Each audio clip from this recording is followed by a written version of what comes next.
Bonjour tout le monde, je vais essayer de faire une vidéo assez courte. Je suis désolé pour la qualité de la vidéo, c'est le téléphone de ma fille, le mien est cassé. Il faut d'ailleurs que je m'occupe pour le faire réparer. Donc ce sera très pixelisé, très bougé. Je l'ai mis en HDR, mais même en HDR c'est une qualité assez faible. Vous m'en excuserez. Voilà. Aujourd'hui, je voulais vous parler d'un problème récurrent qu'on rencontre actuellement chez de nombreuses personnes euh, qui sont dans une spirale vraiment négative et, et qui s'enfoncent dedans dramatiquement, euh, sachant que ça peut conduire à quand même à des soucis euh, graves, que ce soit au niveau de la vie quotidienne, mais aussi de son état d'esprit. À quoi c'est dû? Alors d'abord, il faut savoir que dans le cadre d'un mariage mixte, hein, euh, on est confronté à une différence de culture qui fait qu'on n'appréhende pas 100% des codes de l'autre, mais surtout on n'appréhende pas 100% des codes du pays de l'autre. Et c'est normal. Les lois sont différentes, les coutumes sont différentes, et toutes ces différences, j'ai envie de dire qu'en bon européen, ou bon occidental, peu importe, le mot n'a pas spécialement de l'importance. Euh, on est dans l'incapacité de comprendre le pourquoi des choses. Euh, il est évident qu'avec la situation actuelle, euh, et les situations actuelles, parce que c'est vrai que depuis 2018, euh, il y a eu un renforcement des enquêtes pour le CCM, il y a eu un allongement des délais suite à un renforcement du travail de recherche dans les transcriptions, et au niveau des visas, il y a aussi plus de travail qui peut demander plus de délais. Pour l'instant, ça a été suspendu, je tiens à le dire. Ah, pardon, excusez-moi, c'est vraiment de mauvaise qualité. Euh, Ça a été suspendu par le gouvernement français et je crois par les autres pays européens le temps de la crise du Covid pour favoriser l'entrée sur le territoire des époux étrangers. Donc en ce moment, les vérifications de visa sont relativement faibles. Je dis bien relativement. Ça ne veut pas dire que tout le monde peut passer. Faut pas non plus se leurrer. Donc tout ça, ça crée des frustrations chez vous, chez votre conjoint. Et il faut savoir que le conjoint à l'étranger, souvent a la pression de sa famille. Parce qu'il ne faut pas vous tromper non plus, très souvent, je dis bien très souvent, pas tout le temps. Et en fonction des différents pays, le conjoint, quand il sera arrivé en France, en Europe, peu importe, il aura aussi comme but d'aider sa famille. Financièrement, bien entendu. Donc plus il reste sur son territoire national, moins il est rentable pour la famille, il est même un poids. Parce que beaucoup de gens quittent leur travail en espérant partir vite et se retrouvent bloqués bêtement. Et la situation du Covid le montre très très bien. Il y a énormément de personnes dans le monde entier, je ne parle pas uniquement des pays du Maghreb, de l'Afrique, etc., dans le monde entier, qui ont quitté leur emploi pour rien. Je vais vous donner un exemple très simple. Ma conjointe, qui est colombienne, qui vit au Chili, hein, elle est médecin au Chili, elle devait rentrer le 18 mars en France. Donc, juste avant, elle a démissionné, démission effective au 15 mars, et le 16 mars, on a fermé les frontières.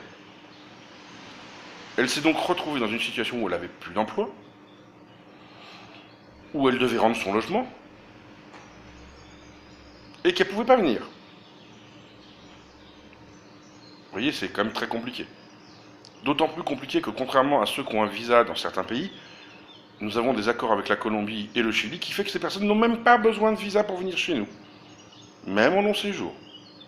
Ils arrivent et ils font les démarches en France. Ce sont des accords bilatéraux. Voilà.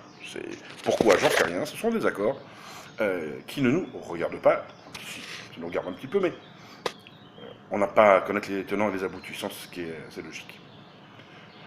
Donc par rapport à ça, ça crée forcément des frustrations. Bon, pour elle, ça s'est très bien arrangé. Étant médecin en pleine crise de Covid, quand elle a appelé l'hôpital en disant j'ai un problème, elle a tout de suite repris son poste. Et elle a retrouvé un logement dans la foulée, voilà. Sachant par contre que la mauvaise nouvelle qu'on a, c'est qu'elle a un contrat obligatoire de 2 ans. Et ils en ont profité à l'hôpital, ils sont pas cons non plus. Donc au lieu de se voir, enfin, il faudra que j'aille au Chili faire quelques voyages, sinon, pour vivre ensemble, c'est dans 2 ans. C'est long, hein. C'est long. Donc c'est frustrant. Alors je pourrais être aussi dans une spirale négative en me disant ah là là, le monde est salaud, pourri, etc. Non, non. Il ne faut pas penser comme ça. Il faut justement se dire bon la situation elle est comme ça. Qu'est-ce que je peux faire? Alors beaucoup de personnes ont tenté des actions auprès du gouvernement français, auprès du gouvernement marocain, auprès des consulats généraux, auprès de tout ce qui existait. Voilà. Alors en général, ça ne dépasse pas 1000 ou 2000 personnes. Donc autant vous dire que un État face à 2000 personnes, il en a rien à foutre.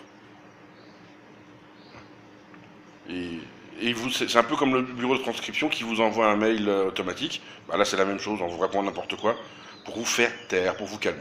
Alors ça vous met en colère, et c'est normal, attention, hein, parce qu'on se fout de votre gueule. Mais bon, en même temps, vous avez fait une erreur. C'est pas... Bon.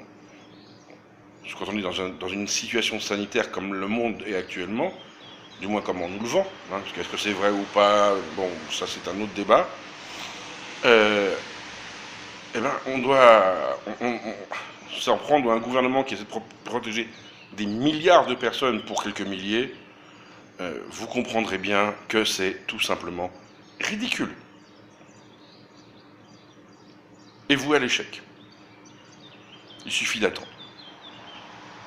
Donc les gens, ils rentrent dans un cercle où on descend lentement. On descend, on descend, on descend. Et ça finit toujours en général très mal. Parce que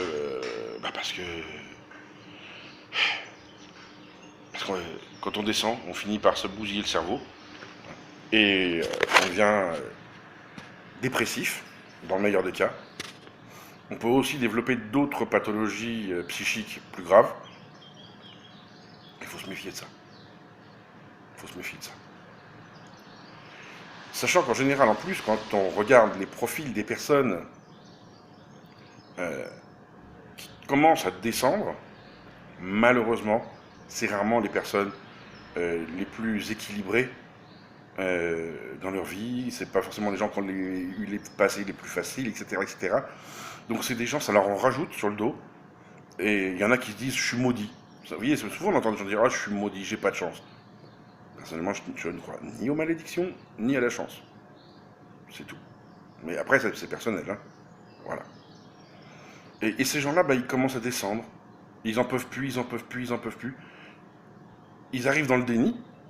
Et le déni, c'est normal, ça veut dire, ça fait partie des étapes du deuil. Mais est-ce qu'on doit faire un deuil parce qu'on a une difficulté? Je pense pas. Je dis bien, je ne pense pas.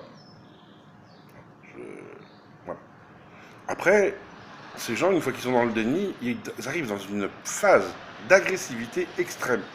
C'est-à-dire qu'ils ne lisent même pas, ils n'écoutent même pas ce que vous leur dites. Ils sont dans leur idée que le monde entier est contre eux et que forcément on est méchant avec eux. Et comme ils ont une possibilité maintenant par les réseaux sociaux de se mettre tous ensemble, tous, et comme ils sont tous dans la même logique de négativité, ça tourne, ça tourne, ça tourne, ça tourne, ça tourne, et on se monte le bourrichon. On appelle ça une secte. Ben oui. Voilà. Il y en a qui sont récupérés aussi, beaucoup. Parce qu'il y a des groupes politiques, religieux, peu importe, des gens très bien intentionnés, toujours, si, qui viennent leur dire, mais t'as raison, mais moi je vais t'aider, tu vas faire ça, ça, ça, ça, ça, et tu vas voir, alors on tombe dans le panneau, ou pas. Et ces personnes tombent dans le panneau, c'est une certitude. Pourquoi elles tombent dans le panneau? Parce qu'elles sont faibles, dans un état psychologique lamentable, Et même si t'es le mec le plus, ou le mec, le nana, le plus instruit de la Terre, si tu arrives dans un système où ton cerveau est malheureux, tu le rends malheureux parce que c'est en fait toi, c'est toi qui rends malheureux ton cerveau. C'est pas la situation. Et ben là, euh, t'es manipulable. Par des gens qui te font toujours des grands sourires, très gentils. Ils sont gentils, ils sont gentils, franchement, ils te promettent monde et merveille. Mais ça marche jamais. Jamais. C'est ce que vous fait BFM TV tout le temps, tous les politiques pour qui vous avez voté ou pas, enfin. C'est une méthode de manipulation basique, où en plus on te dit que l'autre qui te dit des choses, il est vilain, il t'en veut. C'est le mal. Oh, il est méchant. Oh, il est méchant, il est méchant. Oh, il est méchant. Alors forcément, comme on y croit parce qu'on est déjà mal soi-même, et puis surtout, c'est plus sa faute. C'est la faute de l'autre. Et quand on repousse sa faute sur l'autre, il n'y a aucune raison de se mettre en question. Puisque j'ai raison et que mes amis ont raison. Voilà le système. C'est pas beau, c'est même plutôt moche, mais ça fonctionne. Est-ce que c'est bien? À vous de me le dire. À vous de me le dire. En psychologie, on appelle ça la spirale de l'échec. Parce que ce que je vous dis là, que j'ai adapté au cas du mariage mixte, on le retrouve dans le travail, on le retrouve dans la vie de couple, on le retrouve dans l'éducation des enfants, dans l'éducation tout court, dans tout. C'est la faute de l'autre. C'est pas moi qui ai merdé, c'est pas moi qui ai du mal, c'est parce que l'autre fait quelque chose contre moi. J'imagine que vous avez tous entendu parler du vaudou. Le vaudou, c'est une technique de persuasion qui passe par la drogue et par l'alcool, certes. Mais c'est de la persuasion.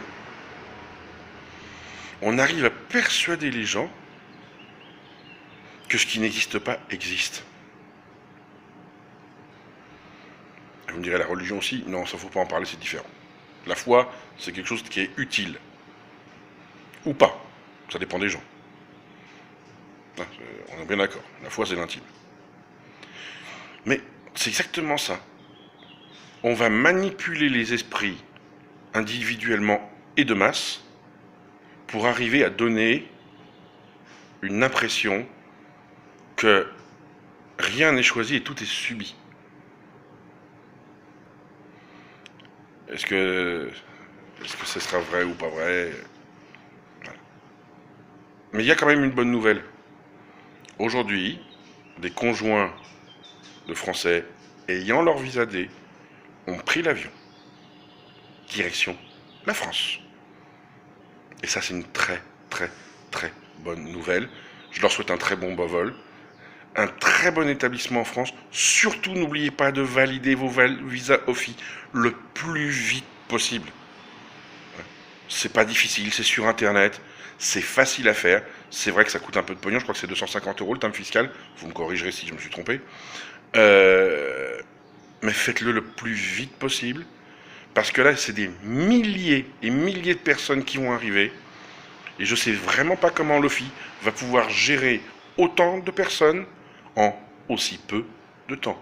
Pour vos futures formations, etc., etc., etc.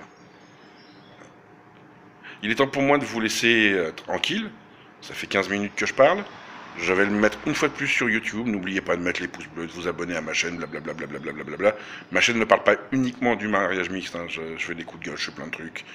Quand j'en ai envie, quand j'en ai pas envie. Enfin, voilà. Et surtout, n'oubliez pas, soyez heureux, rendez heureux. Et gardez espoir. Toujours, toujours, toujours. Je vous biche les enfants.